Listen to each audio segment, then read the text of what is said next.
Olá! Está começando mais um programa Por Dentro da Pós. E hoje a gente vai falar de um tema muito especial. Vamos conversar sobre neuroarquitetura. Qual que é a relação que o cérebro tem com os espaços?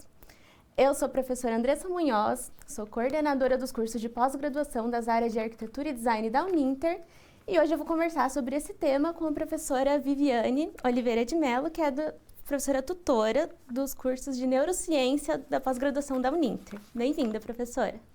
Muito obrigada pelo convite, professora. Agradeço já a todos que estão ouvindo. Eu espero que realmente vocês gostem e percebam quantos espaços podem se influenciar no nosso jeito de ver, de perceber, inclusive até na nossa saúde. Olha, então vamos ver. Em linhas gerais, assim, professora, como que os espaços construídos eles podem impactar no sistema nervoso humano? Então, a gente vai voltar só um passinho atrás, só para a gente entender e relembrar um pouquinho o que é o nosso sistema nervoso. Muitas vezes a gente fica focado em entender o sistema nervoso como sendo simplesmente o nosso cérebro.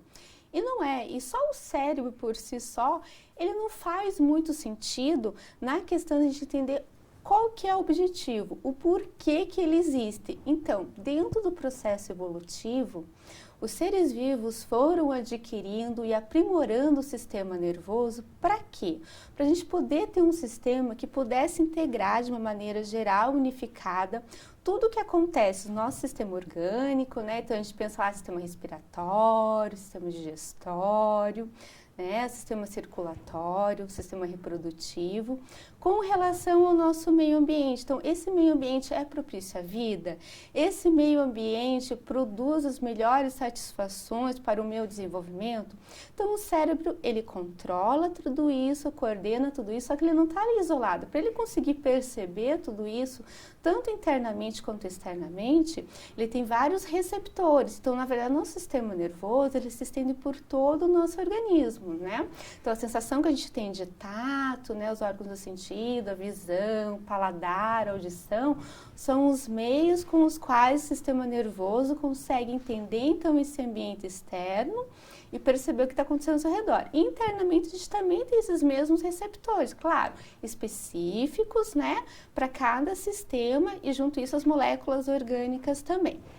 Então, muito bem, esse é o primeiro ponto. Segundo ponto, nós, enquanto espécie humana, nós estamos evoluindo, existimos aqui nesse planeta há aproximadamente 2,5 milhões de anos. Se a gente for pegar assim, a história do planeta Terra, é um período muito curtinho, né, para a história humana e tudo que a gente conseguiu desenvolver. E quando a gente fala em espaços construídos, espaços fechados, especialmente prédios, é uma realização humana que data aproximadamente 2 séculos. Então, é uma questão muito recente ainda para o nosso sistema, para todo esse organismo aqui, né, tá se adaptando. Muito bem. Então, 2 coisas a gente tem que prestar atenção. Sistema nervoso está integrando todo o meio. Então, aonde eu estou sentada, o meu sistema nervoso, embora inconscientemente, ele está me dizendo, ó, Viviane, você está nessa postura, então eu tenho que modular a tua respiração dessa forma, a tua circulação dessa outra forma. Esse ambiente está com uma temperatura agradável ou não, isso também vai influenciar. A cor, o tamanho, a forma, as linhas, tudo vai me dizer para esse sistema o que está acontecendo e se eu estou segura ou não. Então, os sistemas, né, o sistema nervoso vão captar e entender os espaços físicos, os espaços construídos como adequados ou não para a homeostase do organismo. E esses espaços físicos podem influenciar o meu comportamento. Então, as respostas pelas quais o sistema vai falar, Viviane, posicione-se dessa determinada forma, né? Ou, está muito quente, tira o casaco, coloca o casaco. Ou, né, esse ambiente está nos estressando, né? Temos algum perigo aqui, então vai influenciar o meu comportamento. Influenciando esse comportamento, a gente está trabalhando em questão emocional também. Se eu estou trabalhando em questão emocional, questão de sentimento, eu estou trabalhando sistema nervoso autônomo, simpático versus parasimpático e sistema endócrino. Ou seja, os espaços construídos podem colaborar para a minha saúde, para a nossa saúde, o nosso bem-estar, ou o contrário, impactar também no processo de adoecimento. Até essa questão da sensação que você comentou, professora, eu até imaginei, muitas vezes a gente está em um ambiente muito grande, a gente acaba se posicionando inconscientemente mais próximo das paredes, né? Não muito próximo do centro, se é um ambiente muito grande, muito vazio. Então, isso tudo tem essa relação que você comentou da segurança, do cérebro, desse inconsciente, né? Perfeito, professora. Então, assim, né, outro dado, assim, interessante para as pessoas saberem. Tudo que o nosso sistema nervoso capta, né, a gente vai pensar assim em termos de 100%, né, que ele está captando aqui, qual que é o som, qual que é o ruído, qual a quantidade de oxigênio que tem nesse meio, tudo isso ele está entendendo, mas a gente não entende tudo isso de maneira consciente. O que passa de fato para o nosso consciente é apenas 5% de todas as informações e vai depender muito do foco que estou dando, né? Então, aonde eu estou prestando atenção é que eu vou entender de maneira consciente o que esse cérebro está interpretando, né? O que ele está me dando de resposta. Então, quando a gente fala nessa questão de espaços muito grandes ou muito pequenos, essa sensação é nesse nível inconsciente. Muitas das vezes a gente não tem consciência, por que eu estou me posicionando dessa forma? Mas tudo nos leva, dentro dos estudos que foram feitos, realmente isso, espaços muito grandes, eles me dizem o quê? Eu estou exposto. Se eu estou exposto, eu preciso procurar maneiras de me proteger. E uma das formas é essa, eu procurar os cantos, procurar paredes, para dar a sensação maior de segurança. É a mesma coisa com os espaços muito pequenos, né, claustrofóbicos, né, que eu fico essa sensação de estar sendo esmagado, estar sendo comprimido, de faltar oxigênio. Uhum. E essa é a relação assim com o tamanho, né, a escala dos espaços. E também existe uma relação com as diferentes formas. Como que essas formas são entendidas pelo nosso sistema nervoso? Então, eu acho interessante contar para o pessoal que dentro dos cursos que a gente tem um curso de neuroarquitetura. Então, na década de 90, se intensificou os estudos a respeito do cérebro humano, de como que é o processamento consciente da mente, quais são os processos fisiológicos desse sistema e comportamentais. Então, uniu-se o quê? Ferramentas de exame, né? Ressonância magnética funcional, eletroencefalograma. A gente desenvolveu o eye tracking, que é uma ferramenta que permite observar aonde que o meu foco, né, de olho fica mais fixado e por que aquilo que eu estou gostando, que eu não estou gostando, e resposta galvânica na pele também. Então, a gente coloca um monte de sensor na cabeça da pessoa e fica captando ali os sinais, observando o que ela está gostando ou não. Então, lembra como eu falei que muitas das questões passam para a gente de maneira inconsciente. Então, muito daquilo que eu gosto, eu nem sei por que eu gostei. Mas quando eu faço eletroencefalograma, quando eu faço a ressonância magnética funcional, eu consigo ver exatamente quais são as áreas do cérebro que se iluminaram, que se ativaram, e a partir disso a gente sabe quais são as substâncias químicas que estão presentes ali. Por que eu disse tudo isso? Quando a gente trabalha em questão de neuroarquitetura, que é justamente essa junção de toda a neurociência com a arquitetura, o que eles fizeram? Lá antigamente, na década de 70, 80, existia uma coisa que era a arquitetura junto com a psicologia. Então, eles colocavam as pessoas, projetavam um espaço, colocavam um grupo de pessoas e observavam qual era o comportamento delas naquele espaço. Se elas mostravam estar receptivas ou não, se elas gostavam ou não, e depois um questionário padrão. Só que isso não me dizia muito o que de fato tinha levado a pessoa a gostar ou não do espaço. Então, com a ressonância magnética funcional, e hoje nós temos também a possibilidade dos óculos 3D, realidade virtual, a gente conseguiu perceber exatamente como essas formas, então, podem impactar o nosso sistema nervoso. Então, por exemplo, questões aqui, né, as linhas curvas, as formas mais arredondadas, dentro desses estudos com a ressonância magnética funcional, a gente conseguiu ver que nós nos sentimos mais confortáveis, mais seguros quando tem essas formas mais arredondadas, mais curvas. Por quê? São objetos que não me remetem a um perigo. Então, o que isso significa dentro do meu sistema nervoso? A gente tem na página do sistema nervoso aqui os lóbulos temporais. Lá no centro, abaixo desses lóbulos temporais, nós temos estruturas chamadas de amígdalas cerebrais. Essas amígdalas, elas funcionam captando o tempo todo essa questão emocional e dizendo para o meu sistema, né?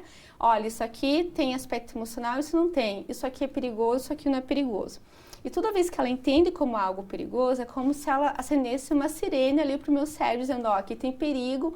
E inconscientemente a gente fica desconfortável, a gente consegue entender o porquê que está desconfortável. E essa questão do desconforto dentro do espaço surge exatamente quando eu tenho linhas mais pontiagudas, mais afiadas. Então, se eu tenho uma mesa que tem pontos muito pontiagudos, fica redundante. Mais mas é isso geométrico, mesmo, né? mais Aquela questão linhas duras, retas, isso, né? linhas duras, mais retas. A gente tende o quê? A se afastar. Você pode ver, se tem uma mesa assim, você inconscientemente vai fazer de tudo para não se aproximar tanto daquele espaço. Você cria, né, um espaço imaginário, dizendo, olha, eu tenho que ficar longe disso porque isso tem um potencial de me machucar. Isso porque ao longo de muitos anos, né, então a gente tinha lá flecha, lança, tudo o quê? Pontiagudo, tudo que fere. E também todo o tempo que a gente permaneceu em cavernas. A gente sabe que nas cavernas, né, eu tenho diversos objetos pontiagudos. Nisso eu trabalho junto à visão periférica, né? Nos mostrando, ó, como que eu me locomovo nesse ambiente, evitando então essas estruturas com potencial de machucar. Então, foi isso que a gente analisou, que eles fizeram a ressonância magnética nessas pessoas dentro de espaços virtuais, ou mesmo eletroencefalograma, em pessoas realmente visitando esses espaços com essas diversas formas. E impacta muito também a questão cultural e do desenvolvimento humano de cada indivíduo. Por quê? A gente observa assim, maior conforto, desconforto, principalmente no público que é leigo no assunto. Quando a gente pega já artistas, arquitetos, que já tem toda uma outra modulação, um outro jeito do cérebro pensar os ambientes, essa questão de formas arredondadas versus formas pontiagudas parece não impactar mais tanto, sabe? Ainda tratando em público geral, além das amígdalas que então informam essa situação de perigo ali para o sistema, a gente tem o núcleo accumbens, que é um núcleo que também é uma região do nosso cérebro que faz parte do sistema límbico, que é o nosso sistema emocional. E essa região, ela cuida daquilo, une, né, a questão dos cheiros junto com a questão visual, informando o que é agradável ou não de se ver, de se observar, o que é belo ou não. E no público geral, as pessoas até costumam achar mais bonito, mais belo, como mais agradável, a questão das formas mais arredondadas. Ainda para a gente, né, falar de questão de forma, além de forma a gente tem material.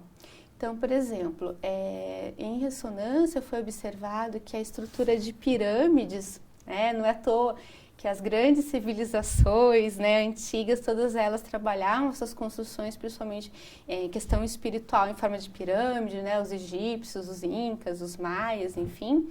Então, a estrutura de pirâmide, ela de maneira ressonante, então ela faz uma ressonância com o nosso sistema nervoso e ela projeta, leva as nossas ondas cerebrais para um padrão mais delta. O que significa? É um padrão de maior relaxamento. As ondas delta, elas estão muito presentes no sono profundo, especialmente de crianças, e ela é muito importante para a liberação do hormônio do crescimento. Então, embora depois da vida adulta a gente tenha uma redução desse hormônio, porque senão a gente ia crescer, né, infinitamente, que são os problemas das síndromes do gigantismo, por exemplo, mas ela é importante para a nossa renovação celular. A gente precisa desse processo constante de renovação. Então, a gente precisa do hormônio do crescimento mesmo na fase adulta, até mesmo para regeneração, se a gente tem um ferimento, alguma coisa, então essas ondas deltas proporcionam isso, além desse relaxamento profundo. Além da pirâmide, e ela pode ser construída em qualquer material, seja aço, ferro, madeira, barro, ela vai fazer essa ressonância no sistema nervoso central. Também a forma cúbica, mas daí em aço vai também produzir essas ondas delta, né, na gente. Ou, se não, aí a gente tem também as cúpulas, né, formas de abóbada, mas aí em concreto. Então, isso para ondas delta. Eu tenho um outro padrão de ondas também, que são as ondas alfa, que também são produzidas lá no estado de meditação, aquele momento que a gente está entre o sono e a vigília. E elas são muito importantes para o nosso aprendizado, para a gente ter um bem-estar geral, orgânico, manter a mente mais coordenada, mais receptiva ao ambiente, fora dos padrões de estresse. E essas ondas, então, o que impacta nelas são as formas cúbicas ou quadradas, mas daí feitas em concreto, ou cilíndricas também. Estruturas de vidro também auxiliam bastante. É claro, não projetar tudo de vidro, né, onde a pessoa vai se sentir exposta, mas ter, né, nos ambientes detalhes, algumas coisas de vidro auxiliam nesse sentido também. E as abóbadas ou as formas cônicas daí em construção em madeira também vão ter essa projeção de ondas alfa na gente. E dentro das construções, aqueles padrões que imitam a natureza. Então, a gente sabe, quando a gente está em ambientes mais naturais, formas que nos remetem à natureza, mesmo materiais mais orgânicos, mais naturais, também vão fazer toda uma projeção, diminuindo a nossa adrenalina, cortisol, ativando mais o sistema parasimpático, que é o sistema de relaxamento, de bem-estar. Quando a gente coloca um instrumento na pele das pessoas, em medição galvânica, a gente vê esses batimentos cardíacos realmente diminuindo. Para pessoas que são hipertensas, né, é fantástico, você tem uma redução e um controle melhor também da hipertensão. Interessante. Então, quer dizer que o melhor seria a gente sempre buscar esses elementos mais naturais, né? Ou que nos remetam aos naturais. É isso. E é fantástico, porque muitas vezes quando a gente faz essas medições, né, não é assim uma coisa fantasiosa, né, num grupo X, a gente vê que, no geral, você tem realmente essa resposta quase que automática do sistema nervoso, remetendo, então, eu estou num ambiente mais tranquilo, mais seguro. E, gente, pensem, a gente só está falando, por enquanto, da forma. A gente não está falando dos outros elementos que pode estar permeando esse lugar. Então, só a forma, por si só, já tem todo esse impacto. Então, fica a dica para você aí que está assistindo a gente. Para você que é arquiteto ou para você que vai reformar sua casa, né, de repente vai redecorar, então busque por esses elementos naturais, né, que remetem à madeira, como você comentou, de concreto, né, esses materiais que nos lembram mais, né, pedra, então, que remetem mais ao natural, essa natureza, para a gente até se sentir melhor, né. Eu acho até interessante a gente fazer um paralelo nessa questão das formas, dessas formas orgânicas que você comentou, professora, porque a gente percebe muito hoje em dia uma tendência, principalmente esse momento pós-pandemia, assim, a gente percebe muito uma tendência no meio da arquitetura e do design de vir essas formas orgânicas. Então, nas mostras, né, em todas essas, nos eventos mais atuais, a gente percebe muito essa volta do uso frequente desses elementos naturais, de muito mobiliário mais orgânico, né? Então, mesas mais arredondadas, sofás arredondados. Então, a gente percebe muito essa tendência de os cantos mais arredondados. A maioria dos móveis, assim, e do design hoje, eles estão com menos quinas, né? Menos pontas. Então, acho que talvez isso, né, até por essa questão de mundo que a gente está vivendo, tem bastante relação também com esses estudos da forma e de como que elas podem afetar, né, o nosso sistema nervoso. Sem dúvida, né? A gente entra aí dentro da questão da arquitetura, dentro do termo que o pessoal utiliza, que é a biofilia. Então, a biofilia foi um biólogo norte-americano que cunhou o tema, e aí várias áreas, né, foram estudando, aprimorando essa questão. Isso lá em 1984. A diferença é o quê? Antes era uma sensação que se tinha, porque observava aquele comportamento das pessoas no ambiente. Hoje nós temos as mensurações. Então, não é uma questão do que eu estou visualizando, não, ou da questão subjetiva do relato da pessoa, mas eu consigo ver o que realmente está acontecendo naquele cérebro, naquele sistema, como que está sendo por exames, né? Exatamente, comprovado por exames. Muito legal. Então, pessoal, a gente vai para um rápido intervalo e daqui a pouco a gente está de volta para conversar mais sobre a relação que o nosso sistema nervoso tem com a arquitetura.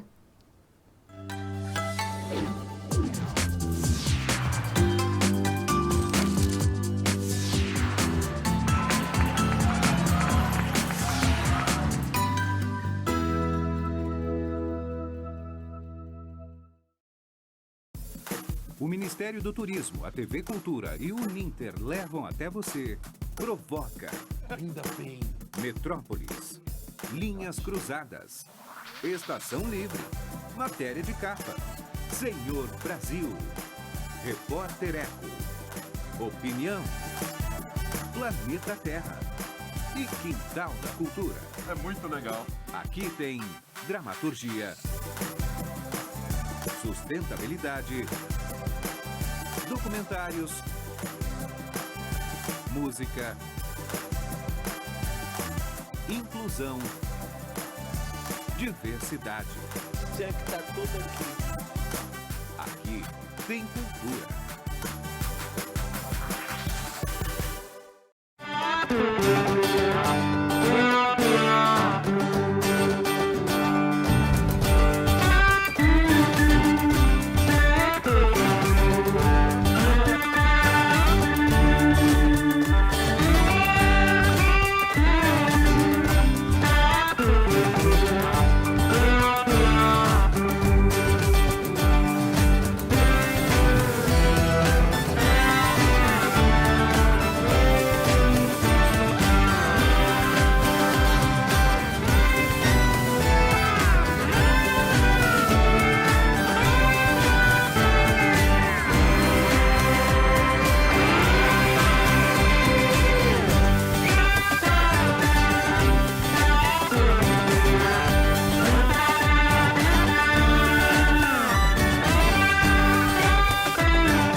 Localizado no ponto mais privilegiado da cidade de Curitiba, no Pilarzinho, o sítio de transmissão do Super Canal 13.1, TV Cultura, 13.2, TV Profissão, 13.3, TV Euronews e, em breve, 13.4, TV Enem Uninter, recebem o seu mais novo transmissor. Homologado pela Anatel com 10 vezes mais potência, vai atender a mais de 3,5 milhões de telespectadores em Curitiba e na região metropolitana, nas cidades de São José dos Pinhais, Pinhais, Piraquara, Colombo, Almirante Tamandaré, Bocaiúva do Sul, Campina Grande do Sul, Quatro Barras, Araucária, Campo Magro, Campo Largo, Contenda, Lapa, Balsa Nova e Itaperuçu. O Super Canal 13, ampliando sua potência de transmissão, vai aumentar muito mais a sua intensidade de sinal, possibilitando, assim, uma ótima recepção em mais de 90% dos televisores da nova área de cobertura. Parabéns, Super Canal 13. No Super Canal 13, sua imagem pega bem.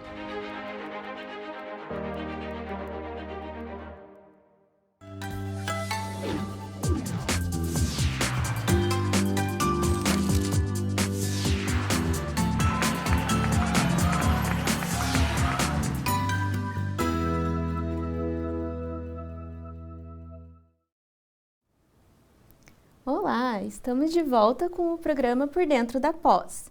E hoje a gente está conversando sobre neuroarquitetura. Qual que é a relação que o nosso cérebro tem com os espaços? E bom, nesse primeiro bloco eu estava aqui conversando com a professora Viviane e a gente falou muito sobre como que funciona o nosso sistema nervoso central, como que a gente consegue, perceber os espaços, com relação ao tamanho e à escala desses espaços, às formas. E professora Viviane, com relação aos ruídos e temperaturas, como que eles são interpretados? Porque a gente já conversou que o nosso corpo todo tem esses receptores com os espaços, né? Como que funciona então com os ruídos e com a temperatura? Então, o ruído é um aspecto muito negativo para o sistema nervoso central.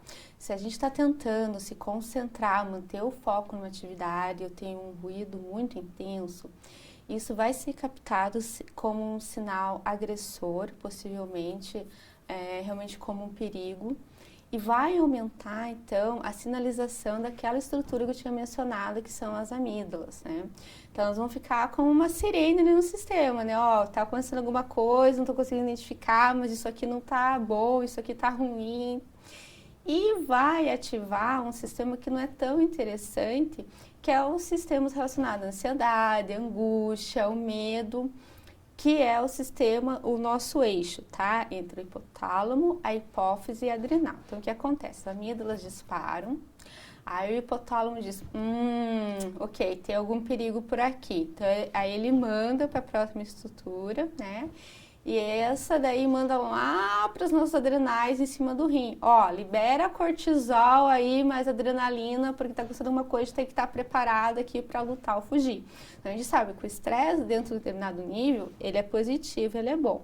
Mas quando ele se torna crônico, né, ou seja, muito prolongado, por muito tempo, repetitivo, todos os dias da semana, por praticamente todos os meses do ano, isso vai levar a uma síndrome. A gente não só libera o cortisol e a adrenalina, só o cortisol e a adrenalina por si só faz o que a gente chama de sequestro do nosso córtex. Como assim? Aquilo que já estava difícil, que era manter o foco e a atenção, vai ficar ainda mais difícil. Porque o córtex, ele tem que estar sempre preparado para tomar uma decisão. E se você está no aspecto de angústia, de medo, ele vai estar sempre apreensivo. Então, você tenta focar numa coisa, mas né, fica aquele negócio de fundo. Opa, mas alguma coisa aqui não está legal, não está bom. Então, vai dificultar ainda mais esse processo. Vai dificultar o sono. Então, lembra que a gente tinha falado que interfere nos nossos diversos ritmos, então vai interferir no sono, vai interferir no apetite. E junto, como eu falei, libera cortisol, adrenalina e também insulina. Por quê? Eu preciso de mais energia dos meus músculos, principalmente no coração, para estar bombeando, né, mais sangue para os órgãos dentro de uma situação de risco iminente de vida. Né? Porque é isso que o teu cérebro está entendendo, né? Dentro de todo esse ruído, de todo esse barulho. Se eu estou aumentando a insulina, com o passar do tempo, eu posso desenvolver, né, um tipo de diabetes, porque eu começo a ter resistência à insulina. A insulina, né, para quem não sabe, né, o pessoal só relaciona assim, diabetes, né, com o aumento da glicose. E o pâncreas para de produzir insulina. Muitas vezes o pâncreas está produzindo a quantidade normal, tá, de insulina, mas ela tem dificuldade de formar receptores nas minhas células, tá? Então, assim, a insulina, ela é a molécula que vai dar o aval para a glicose entrar dentro da minha célula. Então, a glicose tem que estar dentro da onde? Das células, não na corrente sanguínea. Se eu tenho excesso de glicose na corrente sanguínea, aí que está caracterizado o diabetes e vai funcionar ali como uma substância extremamente tóxica, corrosiva para os sistemas, né? Da onde a gente tem as várias doenças, patologias em decorrência do diabetes. Então, esse é o primeiro ponto. Segundo, eu estou aumentando demais minha frequência cardíaca, né? Sistemas de estresse. Com o passar do tempo, eu posso desenvolver também hipertensão. Tanto é que o estresse prolongado hoje, né? E essa forma mais crônica, que é o burnout, está dentro do CID, e é reconhecido hoje como uma doença ocupacional também. Então, o ruído, dentro do possível, dos planejamentos arquitetônicos, deve, né, ter todo um preparo realmente para essa redução desse ruído. Ainda quando a gente fala de barulhos, né, de sons externos, olha só que interessante. Tem uma pesquisa da Unicamp, já de 2016, que relaciona a questão do som, daquilo que eu escuto, até com o paladar. Então, a forma que a gente até percebe alimentos vai mudar com o som. E um som agradável, um som que a gente se sinta bem, vai produzir, ao contrário desses hormônios, essas substâncias, né, nocivas por longo tempo, porque tudo é uma questão de dose sempre, vai produzir dopamina. A dopamina vai chegar no sistema límbico, numa estrutura chamada núcleo accumbens. Esse núcleo é extremamente importante para eu entender aquilo que é prazeroso. Então, lembra, nosso cérebro está querendo sempre nos proteger, né, entender se esse ambiente promove a vida ou não, e com isso, quais são as situações que me dão prazer. E tudo aquilo que é entendido como um grande prazer, ele vai fazer com que o meu córtex frontal entenda aquilo também como prazeroso e vai me ajudar a repetir. Então, pensa nisso no meio de trabalho. Se estou num ambiente de trabalho onde eu sinto esse prazer, eu vou querer realmente estar ali executando aquela função e repetindo. Pensa numa situação onde você tem uma tarefa para entregar e você fica procrastinando. O que é a procrastinação? O teu cérebro está entendendo aquilo como uma dor, como sofrimento. Aí ele vai tentando postergar cada vez mais aquele sofrimento, entendeu? Então, o que a gente tem que fazer quando tem essas situações? É entender como que eu posso dizer para esse sistema que não, aquilo ali vai me dar uma recompensa. Aí tá a palavra-chave, isso, a recompensa. aí a gente consegue realmente fazer e parar de procrastinar, né? E dificulta muito o trabalho, até a aprendizagem, né, em escolas, com crianças. Sim, né? O ruído, sim, realmente é danoso nesse sentido, a gente tem que sempre tentar reduzir. E, gente, o silêncio também, a gente, né, tá numa sociedade tão agitada, tão barulhenta, a gente parou de ver o silêncio como algo bom. E o silêncio, ele pode ser extremamente produtivo, ele pode, nessa aquietação que o silêncio promove, a minha mente, ela consegue espaços cognitivos que muitas vezes ela não consegue por conta do ruído, por conta do barulho, e pode promover realmente com que eu consiga ter grandes insights, que eu consiga ver soluções de problemas que eu não estava encontrando antes, simplesmente por conseguir aquietar, silenciar. E com a arquitetura a gente consegue muito resolver isso, né? E a questão da temperatura, como que funciona? Então, se eu estou num ambiente muito gelado ou muito quente para o meu corpo, né? A gente vê aí com as mudanças climáticas, está tendo cada vez mais isso nos ambientes. Os países precisam se preocupar e pensar, né, em formas realmente de trabalhar essa questão térmica. A minha mente, ela não vai conseguir se aquietar. Por quê?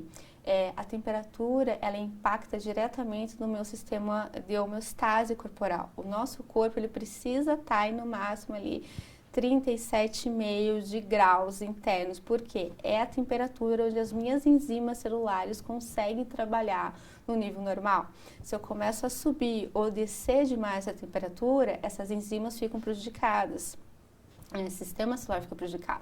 Então, aquilo que eu estava falando novamente, não vai ficar inquieto, porque ele fala assim, olha, a gente não está confortável, isso aqui não está bom, então vai diminuir de novo a questão da concentração, de você conseguir estar ali solucionando um problema, porque ou você vai estar com frio, né, e tem toda aquela questão da vasoconstrição para tentar manter o calor, né, a tremedeira, e tudo isso realmente vai dificultar com que você fique confortável para você executar as suas atividades no ambiente.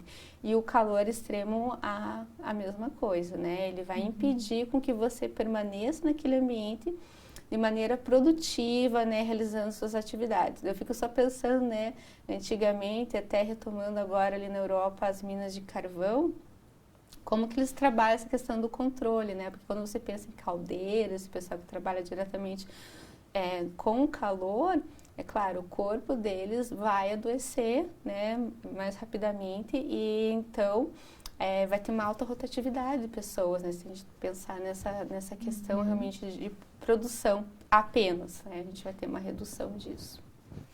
Então, visto essas mudanças climáticas globais, né, esse grande aquecimento, e como o nosso sistema nervoso interpreta, né, todas essas questões de temperatura, de ruído, a gente também consegue perceber a importância da arquitetura, da gente conseguir trabalhar isso de uma forma para que a gente tenha um bem-estar, a gente tenha mais saúde, mais produtividade, né, no trabalho também. E as cores, de que forma que elas impactam o nosso sistema nervoso? Então, quando a gente fala em termos de cor, a gente tem que entender que todos esses fatores arquitetônicos dependem muito da cultura em que a pessoa está inserida. Mas as cores é o que mais impacta. A gente tem aquilo que é geral, que a gente sabe na população, e a gente tem alguns aspectos muito peculiares, que vai depender de cultura para cultura e principalmente de pessoal para pessoal. Então, eu particularmente tenho preferência por X cor, você por outra cor, que está muito relacionado com a nossa personalidade. Mas em termos gerais, a gente tem que, por exemplo, as cores ali mais tradicionais, né? O vermelho, o laranja, amarelo, verde, azul. O vermelho está muito relacionado com as situações realmente de emergência, de perigo. Além disso, o vermelho ele é uma cor onde o nosso foco visual, para conseguir enxergar o vermelho, ele tem que fazer um esforço maior, porque o vermelho ele não se forma em cima ali da nossa retina, ele vai se formar um pouquinho atrás. Com isso, a gente sempre tem a sensação daquilo que é vermelho de estar mais próximo do que realmente está. Então, é claro, o vermelho, quando de forma equilibrada no ambiente, ele vai promover maior produtividade, porque ele vai deixar a pessoa realmente mais agitada ali. Mas quando ele está em excesso, a pessoa vai ficar mais cansada, a pessoa pode se sentir oprimida, porque, principalmente se você for aplicar em muitas paredes, por exemplo, a pessoa vai sentir que as paredes estão se aproximando demais, a mesma coisa se você usar muito no teto. Agora, por exemplo, se usar no chão, E hoje ali a arquitetura tem toda um ramo só para trabalhar com pessoas neurodivergentes, dentro dos hospitais, para pessoas que estão com demência, para a questão de localização. O vermelho, de maneira equilibrada, ele vai ajudar bastante nesse sentido, né? Para você indicar ali o caminho, porque ele é o que chama mais atenção mesmo. Mas ele, do mesmo tempo que ele está ligado, né? Pode estar ligado ali com a questão do sexual, né? Desse favorecimento mais quente também. Ele também está relacionado com sangue, né? Então depende muito em qual ambiente você vai colocar o vermelho, em que quantidade. O laranja e o amarelo, eles sempre são cores mais alegres, vibrantes, vão trazer pra gente essa questão de maior vitalidade, juventude, alegria. Principalmente o amarelo está muito relacionado com comunicação, mas também vai depender onde que eu vou usar. Eu vou usar em todas as paredes do ambiente. Eu estou projetando um escritório de advocacia de contabilidade. Né? Vai ser legal colocar um monte de cor muito quente, muito vibrante nesse ambiente. Instigar muito o pessoal. Isso, exato. Então, e quando a gente fala em cultura, o amarelo, por exemplo, no Oriente, ele estava muito relacionado aos imperadores. Na China, por exemplo, só o imperador tinha o direito de usar a cor amarela. E no Ocidente, ele está muito relacionado com o espiritual, né? Com a auréola dos santos, né? Toda essa questão. O verde está dentro da natureza. É a cor que maior dá conforto visual. Então, ao contrário do vermelho que se forma atrás da retina, o verde ele se forma exatamente em cima, dentro ali da retina. Então, ele traz um conforto visual muito bom, ele traz tranquilidade, serenidade, mas também vai depender qual tom de verde a gente está utilizando, onde está utilizando, com que quantidade, porque dependendo do ambiente, o verde também está relacionado com o mofo, com aspectos não higiênicos, com aspectos de doença. O azul, né? A gente pensa lá, o azul celeste, o azul do céu, o azul do mar. Então, ele traz toda uma questão de você fazer uma tentar pensar em questões assim superiores, né? Meditativas. Ele traz também sensação de segurança, de afeto, mas em excesso ele traz aspectos de frio.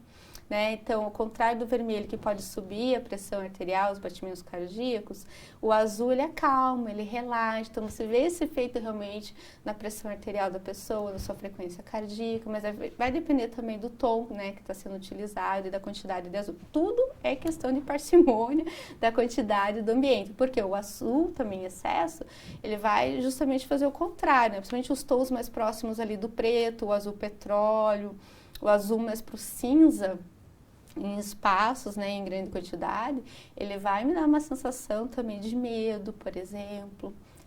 Claro, também sempre lembro que está relacionado também com a questão cultural. O roxo, né, o roxo ele pode tanto ser essa questão da pessoa ser soberba, orgulhosa, né, questões assim, mas também está relacionado com a morte, com a tristeza, né, a mesma coisa do preto, né, pra gente aqui no Ocidente. O marrom ele traz serenidade, ele traz a questão de seriedade. Então, tinha dado o exemplo do espaço lá, do advogado, do contabilista. Você ter alguns móveis, algumas coisas no tom de marrom, ele traz a sensação, né, ali daquele espaço, um espaço mais seguro, um espaço mais sério. Então, tudo vai depender da quantidade e onde está sendo utilizado. E quando eu falo, por exemplo, em marrom, a gente tem que diferenciar. Lembra que a gente tinha falado no bloco anterior a respeito das questões naturais da madeira. Então, madeira marrom é uma coisa, pintar algo de marrom é outra também diferente. E sem falar que também o marrom, dependendo do espaço, ele pode estar relacionado até com os nossos dejetos, né? Então, a gente também tem que tomar essa parcimônia ali quando a gente está utilizando o marrom. E aproveitando que a gente está falando de cor, falar de luz, porque... altera também a cor, né? Altera totalmente a cor. E quando eu falo de superfícies também brilhosas, superfícies que são muito reflexivas, muito brilhosas, ela pode dar um aspecto para as pessoas de algo molhado, de algo nojento, de algo perigoso, muito escorregadio. Então, tem que ter esse cuidado.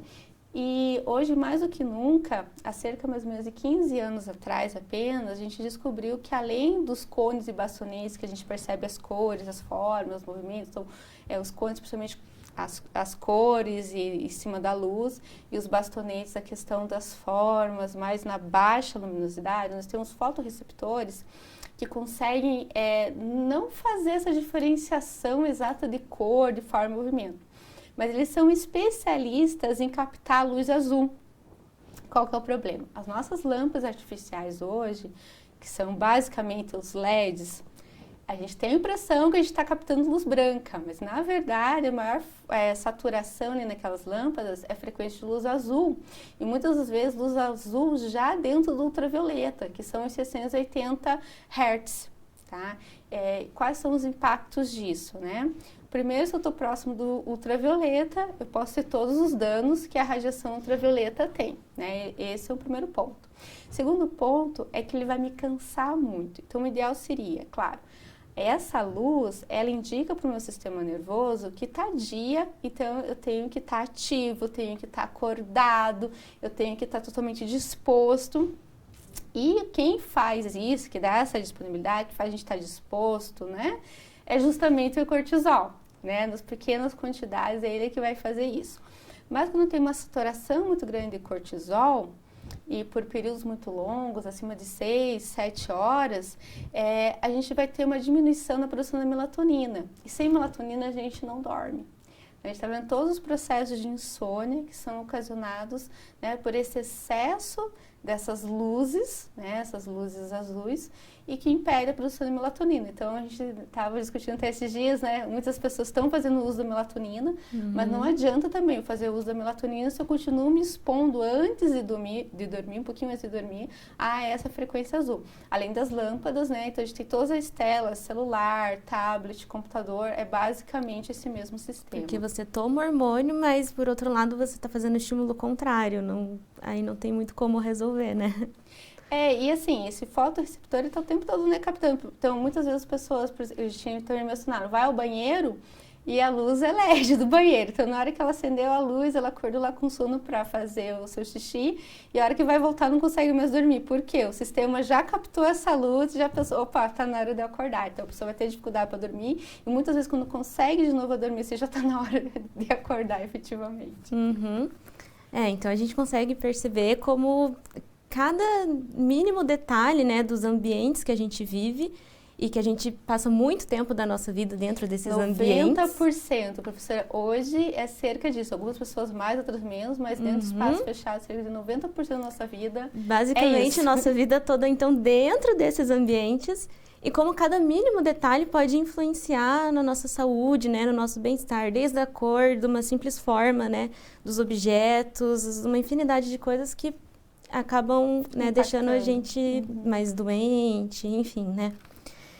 Então é isso, professora. Eu agradeço muito a sua presença, foi um papo muito legal e a gente tem que marcar aí uma segunda edição desse assunto porque ainda tem muita coisa para falar. Na verdade, eu agradeço muitíssimo a professora Andressa, que é a coordenadora dos cursos ali de arquitetura e toda a nossa audiência e espero vê-los também como os nossos alunos, né? Dar uma olhadinha lá no nosso portfólio, tem para todas as áreas, literalmente mais de 40 áreas ali, espero que vocês gostem, tendo dúvidas também entre em contato, pode entrar em contato ali com a instituição, as redes sociais da pós-graduação, vai ser um prazer atendê-los. Isso mesmo, temos cursos, né, na área de neurociência, de arquitetura, de neuroarquitetura, né, que é o nosso assunto principal. Então é isso, pessoal, agradeço muito a presença de vocês aqui também com a gente, muito obrigada, tchau!